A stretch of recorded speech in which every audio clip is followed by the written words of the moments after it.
Veni Creator Spiritus, mentes tuorum visita. I'm sure you already know that one of the reasons the church invites us to mortification and fasting during Lent is to strengthen our spiritual sturdiness and resilience.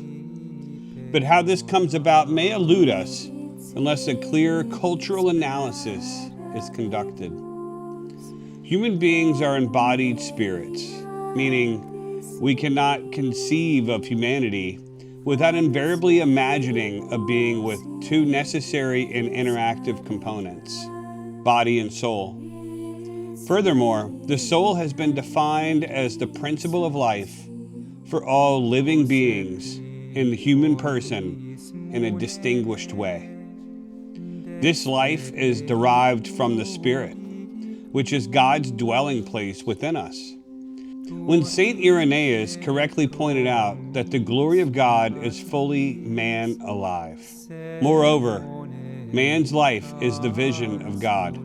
He meant that a human being who is truly alive is a person whose body, soul, and spirit are properly and suitably functional.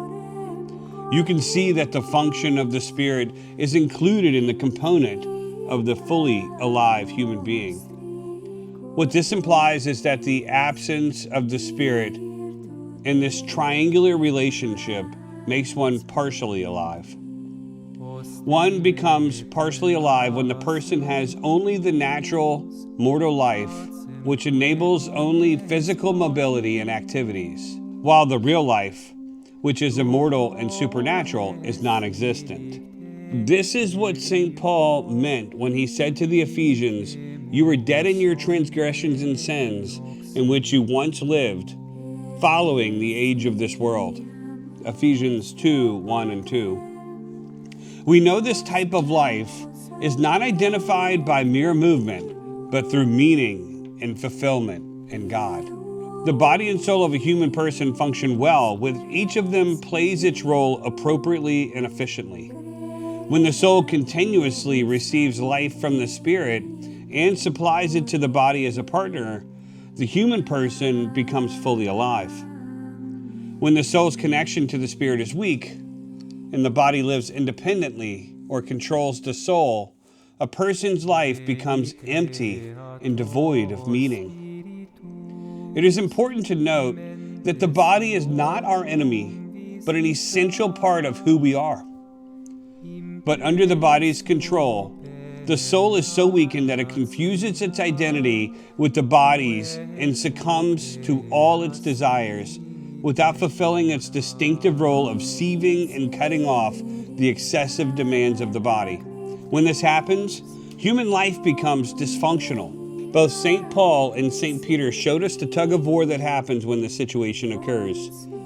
Galatians 5:17 and 1 Peter 2:11.